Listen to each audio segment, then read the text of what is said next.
All right, guys, we're going to finish up this virus, bacteria, protist thing today. I've got two things we're going to look at. We're going to look at this PowerPoint, and in addition to the PowerPoint, I've got a little Prezi that we're going to zip through fairly quickly. Protists. Supposedly were the first examples of what kind of organism? Protists. First of what kind of organism? Eukaryote. Supposedly came about by what process? Endosymbiosis. Yep, endosymbiosis. Remember that Protista is not a kingdom anymore. These things are considered not to be very evolutionarily related. What's the word for the way our classification system is based on evolution? Phylogenetics. They're not very related. So they're put into, some of them are put into other kingdoms like algae. Most algae are classified now as what? What algae be classified as? Plants. The others are put into what are called non-conforming clades, which basically means, a clade, by the way, is a group. But if it's a non-conforming group, that means they don't really belong anywhere. They have their own things. They're not like anything else. That word clade is going to show up a lot in this class. It's just a group, a classification group. But the protists just don't really belong to any other kingdom that we have right now. They're their own thing. Remember that protists are classified, or they're broken down into two main kinds. The ones that are like algae, like protists, and the ones that are more animal-like, protozoans. Literally means first animal. Protists in general are single-celled, although there are some exceptions to that. The one thing they all have in common is they have a membrane-bound nucleus. They're eukaryotic. Some are autotrophic. Some can make their own food. Some are heterotrophic. Most of them, like we said before, are unicellular, not all. Some live in colonies, which are big groups, sort of like what in you? What would a colony sort of like be in your body? What's a group of cells in your body called? A tissue. Not completely tissue-like, but getting that way, sort of. The protozoans we talked about last time are classified based on how they move, their method of motility or locomotion. And the algae tend to be classified based on the pigments that they have, because the algae can do photosynthesis. Also, protozoans, no cell walls. They can move. Algae typically do have cell walls. Typically, they can do photosynthesis. And as we said a minute ago, a lot of them are classified as plants, especially the multicellular algae. We talked last time about how they can form phytoplankton. We said literally, what does that word mean? Phytoplankton. Floating on the surface is what plankton means. What's phyto mean? Like a plant. Plant-like things that float. What's the word for things that are middle dwellers in the water that can swim? Nekton. And the bottom dwellers are? Benthic or benthos. Benthic or benthos. A lot of algae can undergo blooms. Usually when what two nutrients get into the water? Phosphorus and nitrogen, because they're often what kinds of nutrients? Limiting factors. There's usually not a whole lot of those in the water. All right, we'll talk about the protozoans first. A lot of writing up here, I know, on this slide. This PowerPoint's posted. I'll fix the link so you can get to it now. One group, Zoomastogyna or Mastigophora, these guys move with a flagella. Typically, if an organism has a flagella, how many flagella does it have? One, sometimes two, not very many. These things tend to be heterotrophic for the most part. They have contractile vacuoles, which helps them to get rid of what? Extra water, because where do most of them live? Fresh water. Water's constantly coming in if you're living in fresh water. Binary fission is probably not a good word to use here, because what do they have? Normally we associate binary fission with what? Bacteria. A better word might be they reproduce by mitosis. They do cell division, pretty much like your cell division. We talked about a couple of examples of these last time. Giardia, we said it's found where? Say again? Like streams and such. And if you drink unpurified water, it can cause you to get pretty sick. Diarrhea, mostly. Sometimes it causes what's called Camper's diarrhea. Trypanosomes are kind of scary things, and we'll see a picture of them in a minute. They cause what disease? Sleeping sickness, African sleeping sickness. You catch them through what? A fly, a tsetse fly. If a fly bites you, it can infect you with these protists, which can basically make you go into a coma. You may not ever wake up from. It's kind of scary. Another group of protists, Movicilia. Typically, if you have cilia, you have a bunch of them, right? The most famous one of these is the paramecium. We'll see pictures of him in just a minute. They not only use the cilia to move, they also use it to push food into their mouth-like structure, which is called an oral groove. So they sort of use it to sweep food into their, quote, mouth. They too have contractile vacuoles because they're mostly found in fresh water. Need to get rid of that extra water coming in. They can undergo conjugation a lot like bacteria. What do bacteria swap during conjugation? Plasmids. These don't have plasmids, but they have two nuclei, a macro and a micro nucleus. And what they'll swap is the smaller nucleus, and that's a way to give them what? What's conjugation all about? Providing them with genetic variability so they have the ability to evolve, adapt. And like we said before, the most famous one of these is the paramecium. I'll show you a picture of another one in a minute, stentor, shaped sort of like a bugle or a trumpet. Another famous kind of protozoan is a group called Sarcodina. These move with pseudopods. That means what? False foot. These basically flow like a blob. These are amoebas mostly. We've seen them feed by phagocytosis before. We watched the video of that. What typically follows phagocytosis? Phagocytosis, you take it in. Intracellular digestion, carried out by enzymes from lysosomes. They tend to reproduce asexually too. Again, binary fission is probably not the right word to use there. Mitosis is probably a better word. We mentioned last time that a few of them put shells around themselves. Some out of silica, which is like glass. Some out of calcium, which is like a rock, basically, like limestone. But by far the most famous one of these is the amoeba. And these are the ones that put shells around themselves, foraminifera and radiolarians. Limestone beds, like we have around here, largely come from the shells of these foraminifera.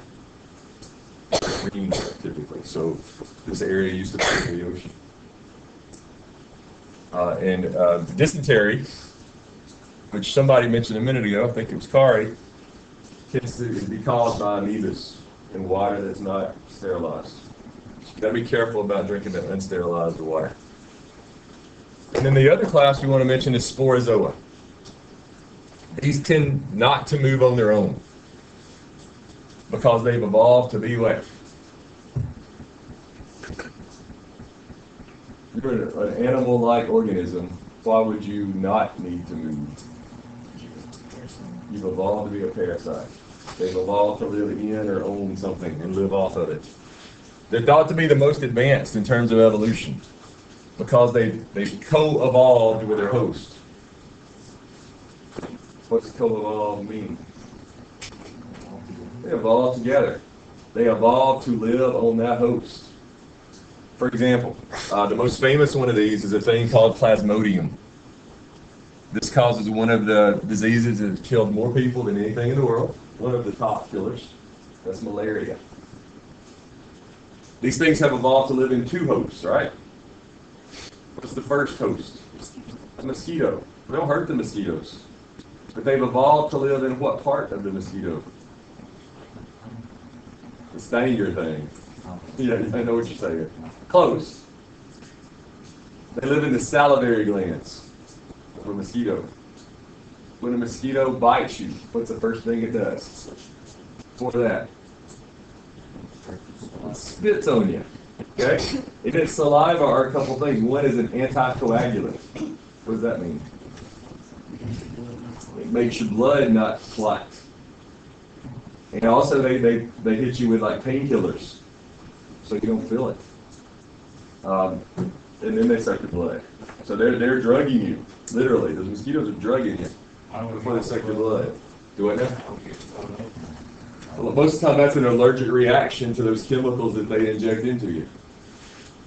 But these guys, since they live in the salivary glands, they are injected directly into the host. And then they live in mammals. What part of their body, what part of your body have they evolved to feed on? The red blood cells. And that causes you to get anemic and weak and can cause all kinds of bad problems.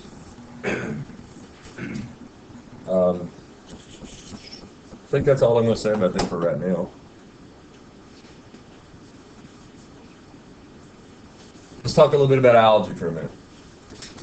Remember, we said algae are classified based on their pigments. Pigments are what? That you say that. What are pigments? They are proteins that are made to what? Absorb light. They're like solar panels for a plant or an algae. We talk about three main groups of algae. We could talk about more, but we'll mention three. First group is called Chrysophyta. Now notice it's got that P-H-Y-T-A at the back. What did we say that meant? Phyta means what? Like a plant. Like a plant. These are called the golden algae. They're kind of yellowish. They have a pigment in them called a fucoxanthin, which is kind of a yellowish brown color.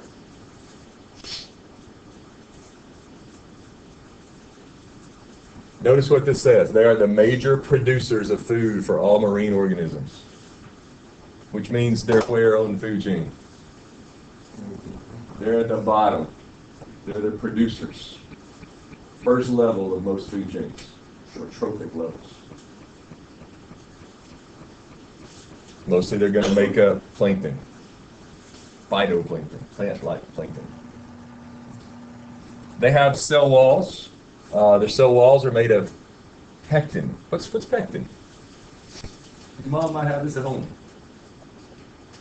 I actually have a batch of it back in the back. If you ever watched their mom make jelly or jam, what do they put in it to make it thick? Pectin. It's kind of like wax. It's waxy like stuff. And silica, we said just a second ago, is what? It's like glass. The most famous organisms in this group are called diatoms. They have these cool little shells. It's got a little two-part shell. It almost looks like a little clam shell. It's made out of glass. Yeah. That's silica, the same stuff you find in like beef jerky packet to suck out the air? Similar. That's a chemical version of it. Yeah.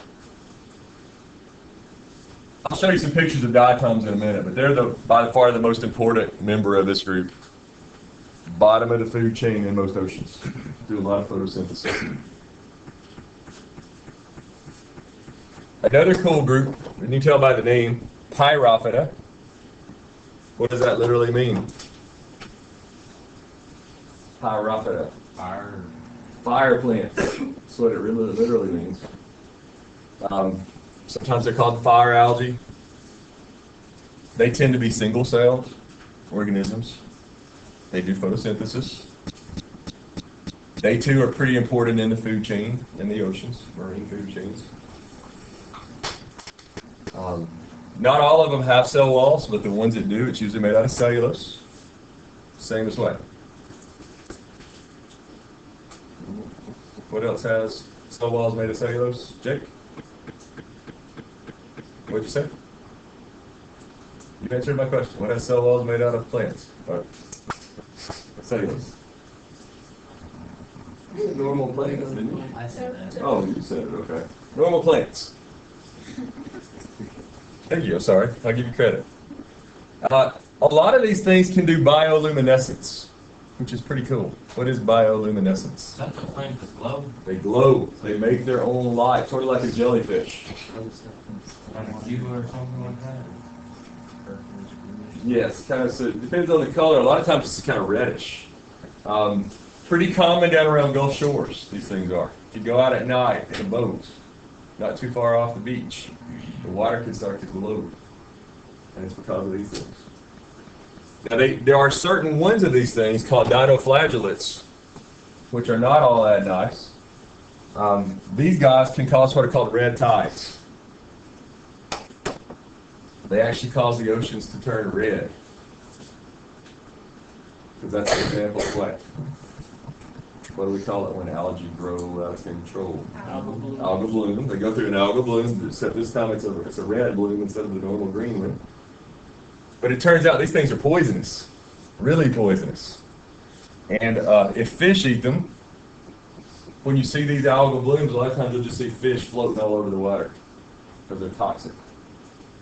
But the more scary part of it, how many of you eat things like clams and oysters and stuff like that? Clams and oysters will eat these things too.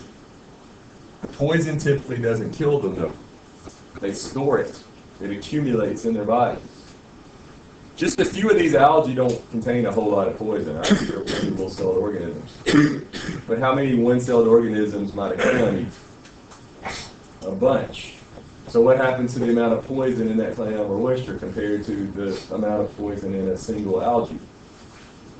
It's way higher. That's what we call biological magnification. And if you are to eat these things, cooked or uncooked, it can kill you. It can cause this condition called paralytic shellfish poisoning. So one of the jobs of the Coast Guard is to monitor where these algal blooms are at, these red tides. And people can't go harvest clams and oysters from that area for a certain number of days after it's happened, because they're very toxic. You got to let that get out of the system before you go from there. One other group, probably the most famous algae-like thing out there, is the euglena. Euglena are cool because they're sort of like a plant, sort of like an animal. They're like somewhere in between. They have the same pigments that plants typically have. Two versions of chlorophyll, A and B, and carotenoids. What are carotenoids? Yeah, what color would they be though? Carrots, guys. Oranges, yellow, orangey yellow pigments. Those are the same pigments that plants tend to have. They have a flagella, though, which makes them kind of different from a plant. They can move. They also have this red spot on their body, and we'll see a picture in a minute. That's a photosensitive eye spot. I can't really see. But what's the red spot tell them? Why would they want to know where the light's at? They can do photosynthesis, so they move to the light. Most of them are freshwater. But if there's no light, what do they start doing? They start eating. So they can switch from autotrophic to heterotrophic. And like all the protists, or most of the protists, the freshwater protists, they have contractile vacuoles. We're not going to worry about the pellicle thing right now. But this is probably the coolest group of protists, the euglena, because they're sort of like the protozoans, they're sort of like the algae, they're somewhere in between. I want to show you some, I think I got some pictures next.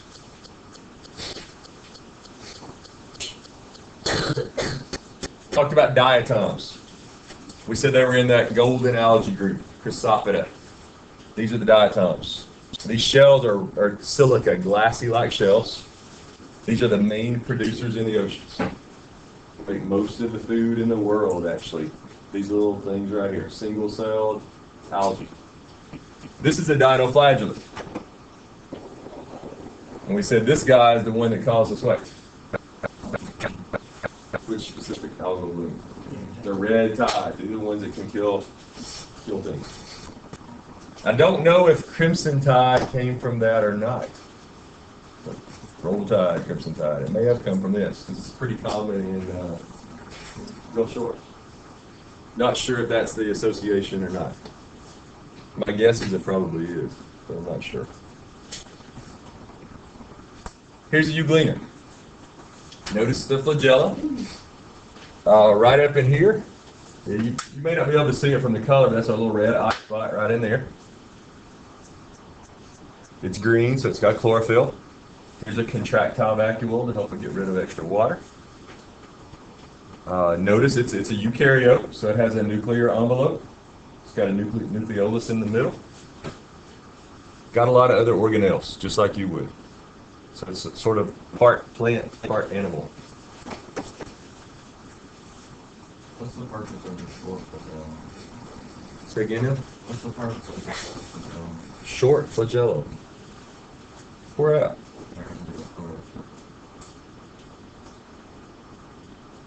Oh, I didn't even notice that. I guess that's maybe to help it move food in. I'm guessing. I don't know. My guess is that its mouth is probably somewhere in that area. It's the oral groove.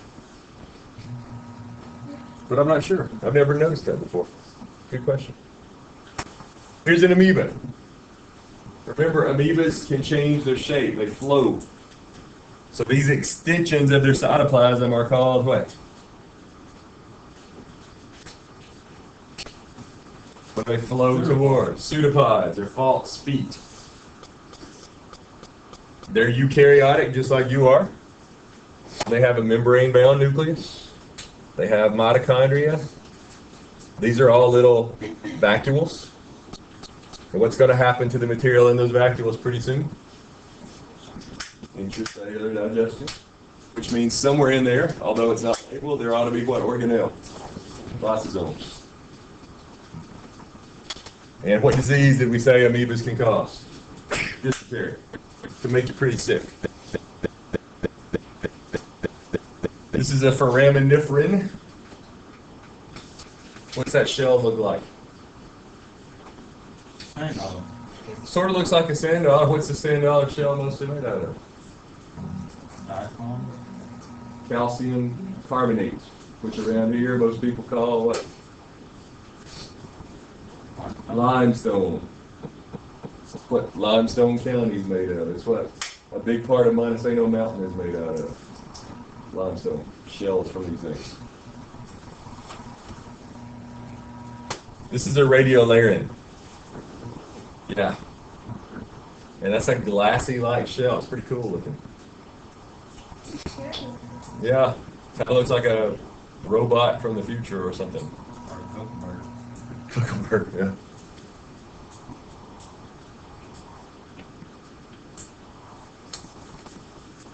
There's a paramecium. And notice all the cilia. Notice how the cilia surround this thing, which is almost like it's a mouth. It's an oral groove. Doesn't have a digestive system because it's only one cell, right? But it sweeps food in, and then it does intracellular digestion on it. Here's a contractile vacuole to help get rid of water. Again, we've got little food vacuoles, which lysosomes will help to get rid of.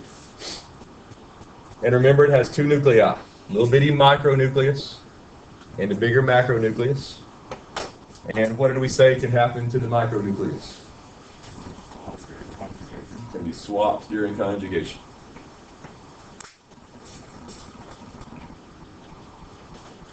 And there we have two bacteria. You didn't know you were going to see X-rated protozoan stuff today, right? That's protozoan cells. Conjugation. Yes. That's the little guy we called Stentor a minute ago. Apparently I took this picture off some German language website because all that's in German. It sort of looks like a horn. Has cilia up here at the top to help it move and catch food. This is showing you plasmodium.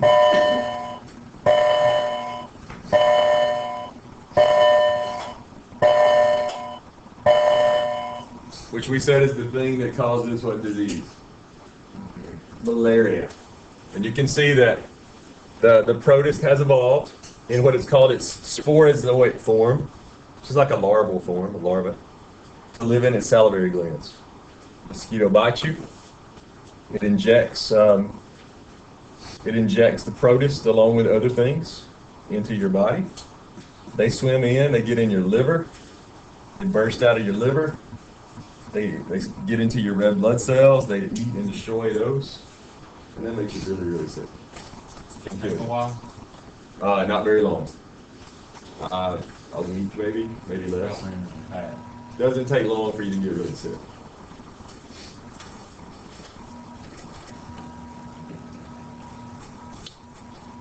All right, this thing down here is, notice it's got a flagella. This is what we call a trypanosome. We said that's the thing that causes what? Trypanosome. Oh, Giardia. Yeah. Sleeping sickness. Sleeping sickness. African sleeping sickness. This one over here is kind of cool. This one right here is called a trichonympha.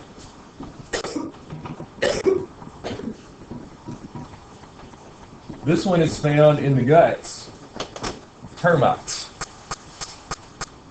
What does it help the termite do? Helps it digest the wood.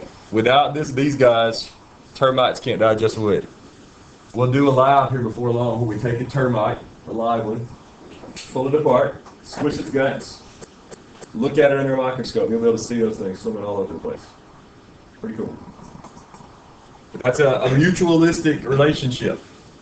Because the termite, the trichonympha gets a home and it gets wood, and on the other hand, the termite gets food digested. So it's good for both. It's mutualism.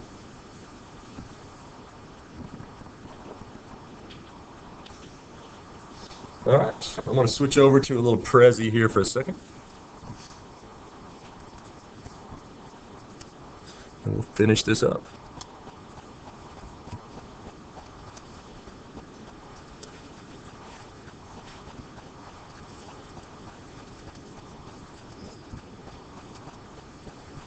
Maybe.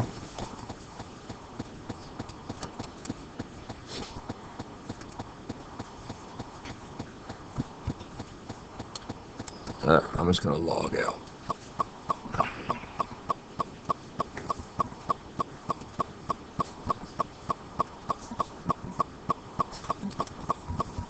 Let me get back in there.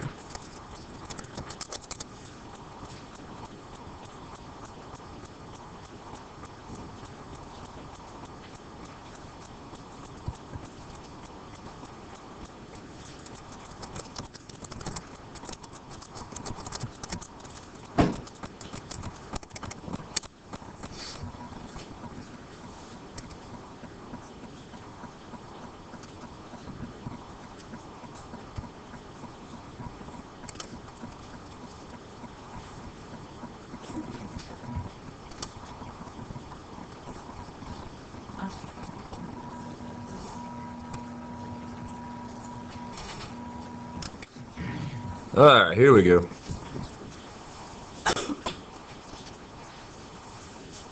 All right, this is what we call a phylogenetic tree, because it's supposed to be looking at what happened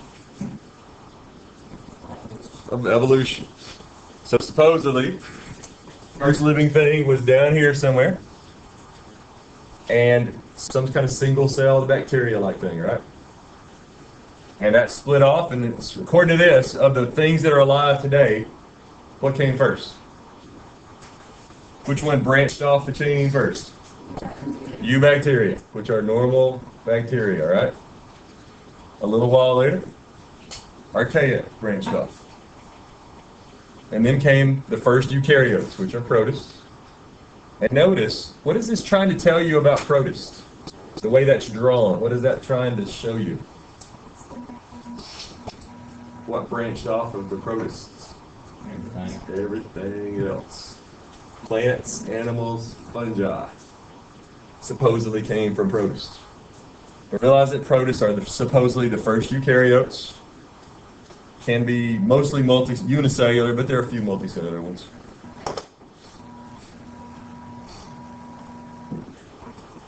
So I should get rid of that circle there.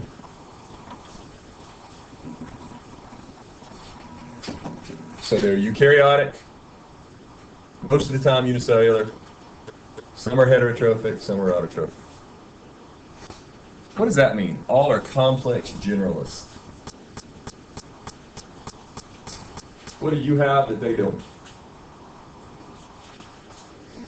You have many cells that become what? Specialized. This is saying they don't, right? All their cells are like a jack of all trades, right? Some of these handymen call it and say, hey, I've got a plumbing problem and an electrical problem and I need you to build something. You've got to be able to do it all. They're not like your cells. Your cells are complicated and specialized and they divide up the work. There's only one cell in most of these things. So that one cell has to be able to do everything.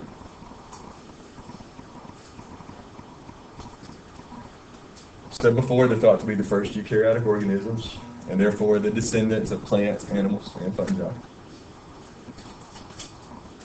And this Prezi, by the way, is linked up too on the website. Thought to have come from the endosymbiotic hypothesis, come about that way, and also by membrane invagination.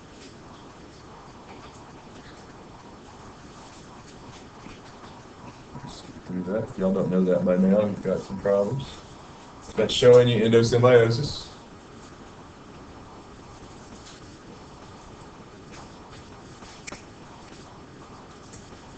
We kind of already talked about this. Protists are not multicellular in general. The advantages of us being multicellular is that our cells can what? They can get really good at what they do. They specialize. They divide up the work. Your pancreas does certain jobs. The cells in your pancreas, the cells in your heart do a different job. It's not one cell having to do everything. There's also safety in numbers. You can stand and lose a few cells, right? You're okay. There's not going to be any major damage done to you if you lose a few cells. If a protist loses a cell, it's over, right?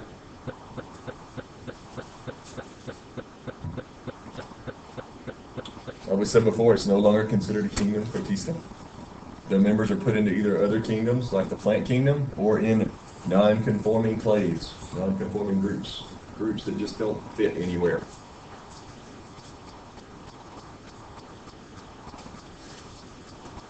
And then the last couple of things I'll mention here. Most are heterotrophs. There are a few that are photoautotrophs, which literally means what? The word photoautotroph means breaking into pieces. Photo means light, auto means cell, and troph means, that's a good root to know, troph means energy. Now, it's not really true. They can't use light to make energy, right? But they can use light energy and they can convert it into what kind of energy? Chemical, sugar. Can't really make their own energy. Can't make energy, right? That goes against what law? First law of thermodynamics, right? Law of conservation of energy.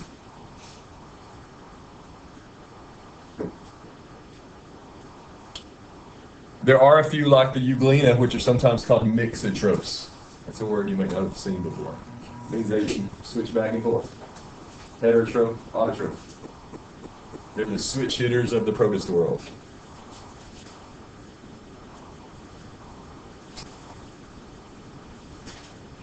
So they can be heterotrophic or autotrophic. Good examples, the euglena.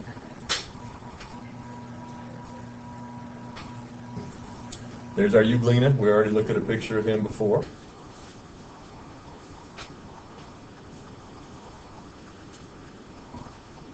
Again, in terms of how they move, most can. Usually either flagella, cilia, or pseudopods.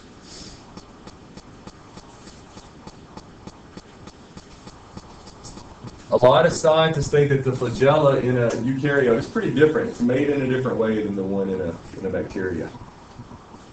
A lot of scientists think that the flagella in a eukaryote used to be wet. What kind of bacteria is sort of shaped like a flagella? Spirillum. They think that it's a spirillum bacteria that sort of halfway got phagocytized by the cell and became part of it. That it used to be a separate living thing.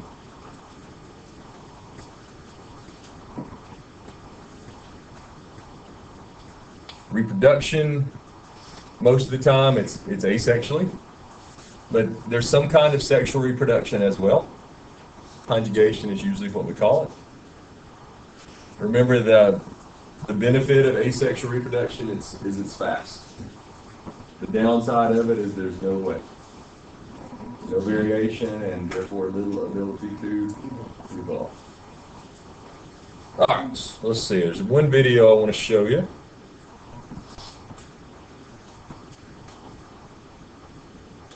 And then I'll let you see.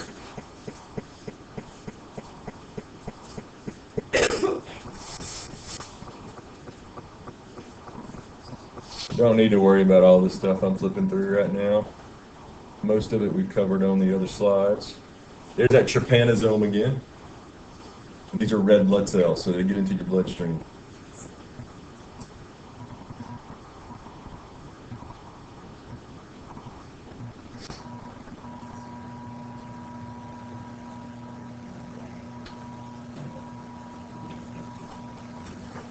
Here's a red tide. That's real color, by the way. Pretty awesome. That's an ocean. That's algae growing all over the surface. Toxic algae.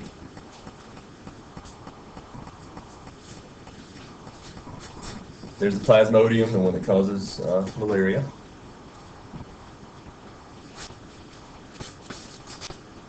There's our friend paramecium. Stentor. I'll get to the video here in a minute, I promise. The thing that caused the potato blight in Ireland years ago was a protist.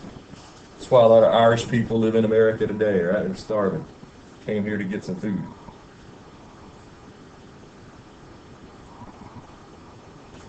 Here are diatoms again, major producers in the oceans.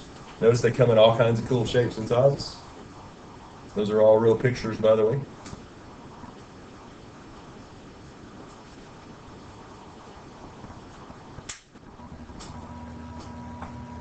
And maybe I'm not going to make it. There's the video I wanted to show you. That's an amoeba. Notice it just flows. What did we say these extensions of the cytoplasm are called? Pseudoplasms.